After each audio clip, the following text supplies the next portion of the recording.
So, welcome to Beauty of Colors podcast, Amanda. It's a pleasure to have you on the show. Thank you so much for having me. It's an honor to be here. So, Amanda, tell the listeners about you and what incident led you to reclaiming your life. So, currently, I am a stay-at-home mom, homeschooling three beautiful girls, and I'm fortunate enough to have a loving and supportive husband. However, about 16 years ago, when I was in my fourth year of college, I was raped at gunpoint in the parking garage on the campus of the university. And where I was at specifically was on the same floor where the police officers park their cruisers. And I was less than 50 feet away from the campus police office. And my rapist went on to kidnap and rape a second victim, and then he raped and murdered his last known victim and is currently sitting on death row in Nevada. And I was instrumental in leading to his arrest because I was able to give a description and sit down with a detective and help them in coming up with a composite of who my attacker was. And on the outside, as I was moving forward, I was so determined to not let this define me, if that makes sense. Like, I knew that being raped was a defining moment in my life, but I didn't want it to define me. I just didn't really know how to keep moving forward. And so I just kept putting one foot in front of the other. At the time of my attack, I was dating my now husband. And so we got married pretty shortly after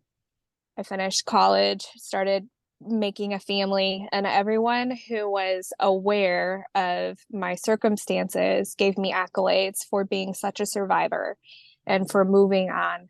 And the honest truth was, inside, even though outside I looked like I was doing well, on the inside I was void. And I reached a point where I wanted more. I was this life had to have more to offer than just floating through after surviving something like that. And I just didn't really know how to do that and how to start really living again, meaning how to enjoy just life, like see color, see depth, enjoy, to feel feelings of joy and sadness, and to not just be numb. And the Lord was just very faithful to meet me where I was at and to walk alongside me onto this journey of reclaiming my life and living an abundant life after surviving trauma. And it's given me this devotion and passion to let other people know that they too can reclaim their lives after surviving trauma. So, Amanda, did you get help after that? Like, did you go to therapy? I did. I went, and I think it's important to say that it's not always a one size fit all. Some therapists just weren't very helpful for me. And so I had to keep searching for that right fit for what they had to offer and what I needed at the time. And it's been nothing less than a journey, because there's points where I will go to therapy and do lots of couch time and talk through and different types of therapy. And I reach a point in my healing where I feel like, okay, I'm okay. Like, I'm in a good place now to stop. And then as more layers get peeled back through various circumstances, then I go back to therapy, or I find a different provider to be able to discuss it with. So, you talk about God and how you found peace within. Was that part of your therapy, or were you a Christian before, or?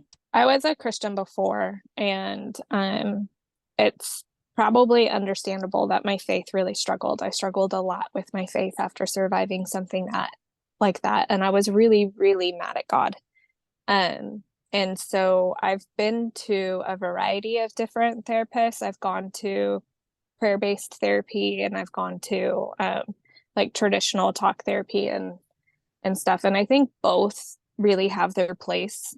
And it just really depends on what your specific need is. And I think that in that journey, God was very faithful to lead me to who I needed to be with at that time for that level of healing to be accomplished. So, what are some of the practical applications to equip and empower people to take action in their own lives? Yeah, so the Lord has been faithful to show me that I need 4 pillars on a daily basis to be able to reclaim my life. And the first one is my backbone. And that is what is central in the core of who I am. And that for me is my faith. And so building and strengthening that being in the word, being in prayer, being in community with other believers is just so integral for me when it comes to walking that journey. The second thing, it kind of leads into it, is I call it my rib cage, which if you think of the structure of the human body, the rib cage is important. It's given the task of protecting all your vital organs, and it is attached to your backbone. And so my rib cage is made up of a very select group of people who I let into my inner circle, and I let speak into my life and into the circumstances when I'm walking through it. And then I find people as well to be a part of their rib cage. So it's it's being in that tight knit community, which is just so important, and having trusted individuals for that. The second or the third thing is my funny bone. I had to learn how to laugh again, because laughter is just such an important medicine for life. And I'm not saying that I don't laugh at what happened to me, but when an opportunity presents itself to laugh, I enjoy it and I take full advantage of it. Mm-hmm. And I had to learn not to take myself so seriously as well. And then lastly, I needed my wishbone. I needed to change my thinking from why me, why this, to what now? What am I going to do with this now? How am I going to allow God to take these ashes and trade it for beauty? And it's that what now that continues to give me resolve in the darkest moments of my healing journey. And my what now has looked different in different seasons of my life, but now my what now is helping other people to be equipped to live a full life. So what are the 7-letter F words? If you can give us 2 of them, and how does these F words help victims reclaim their lives? Yeah, that is such an important thing. That's part of like my backbone. So the 7-letter F word is forgive. And it's not I probably don't make a lot of friends in saying this, or it's not very popular. Mm-hmm. But one of the biggest components for my healing journey has been forgiving the man who raped me. And I think a lot of times that forgiveness is confused with allowance and saying that what you did was okay. And it's not so much about that. It's more about releasing the control and power that someone has over you and saying, you know what? And for me, a lot of my faith, it was rooted in that, because Jesus died on the cross for my sins. And I had to accept that the cross was big enough to absorb the sins that had been committed against me as well. And so I can lay those offenses down. I can lay just the egregious, heinous acts that have been done against me, mm-hmm. and leave them at the foot of the cross and not carry them any longer. And that allows me to walk in freedom for what has been done to me, because I know that Jesus is carrying that, and that it no longer has to plague me, so to speak, as I walk through. But it's not like a one and done thing. There's such a process when it comes to forgiveness too. And it is nothing less than a journey as well, just like reclaiming your life is. Have you thought of writing a book? I have written a book, actually. Oh, okay. It's gonna actually be released next Tuesday on Amazon. It's called Beyond Survival: Reclaiming My Life After I Survived Rape. Okay. And so people will be able to find it on Amazon. It'll be the digital download will be available on November 14th, and then on November 28th, people will be able to order a hard copy for themselves.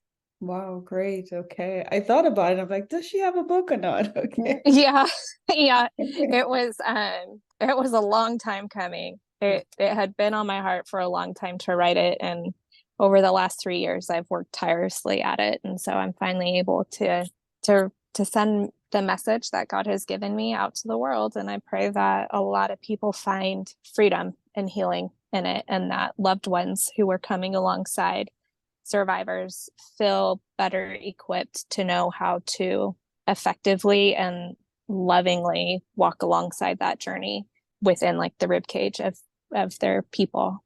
So how can the listeners get in touch with you? Do you have seminars? Do you have speaking engagements?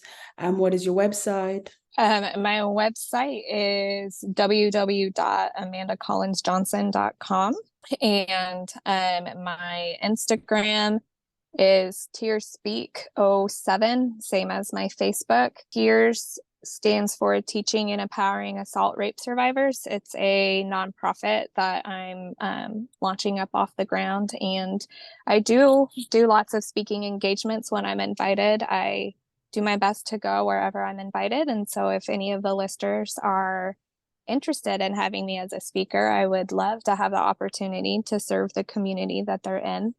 And yeah, my website has my email, and then you can on the social media platforms as well. Now, this question I'm going to ask you, I don't know if you're prepared to answer it, but Okay. if you were to meet your rapist right now, what would you say Mm-hmm. to him? And you said that you have forgiven him, but if you do meet him face to face, what would you say to him? I would say to him, so in my impact statement after the trial, I was able to look at him and tell him that I forgave him, but I still did ask the court that he received the penalty to the fullest extent of the law. And if I was to meet him now, I would say the same thing. I would say, I forgive you, and that this is not what God had intended for you when he laid the foundation of the earth. These are not the choices that God desires for you. And as hard as it is for me, and as unnatural as it is for me to say it, I would let him know that if he accepted the Lord into his heart and truly put his trust in Jesus and what was accomplished for him on the cross, that he would have redemption in the next life. And again, like it's really hard for me to wrap my mind around that, but I also have to humble myself and acknowledge that my sins also are what held Jesus to the cross that night that he was betrayed as well. And if Jesus can, like, it's just not up to me, it's really up to the Lord and what my rapist's heart, where it's at. So, do you have any last words for the listeners on sharing their stories to help empower others? I would just say, just find your what now, wherever you're at. Wrestle with your what now. It doesn't have to be big and monumental. It's okay if your what now is getting up out of bed and moving to the couch, because some days that is a big feat, and that is okay. And celebrate your small victories and accomplishments, and just give yourself the freedom and the grace to make small incremental steps. It's not an overnight instantaneous transformation, but it is possible to obtain and get there. Okay, Amanda. Well, thank you so much for being on Beauty of Colors podcast. Thank you so much for having me again.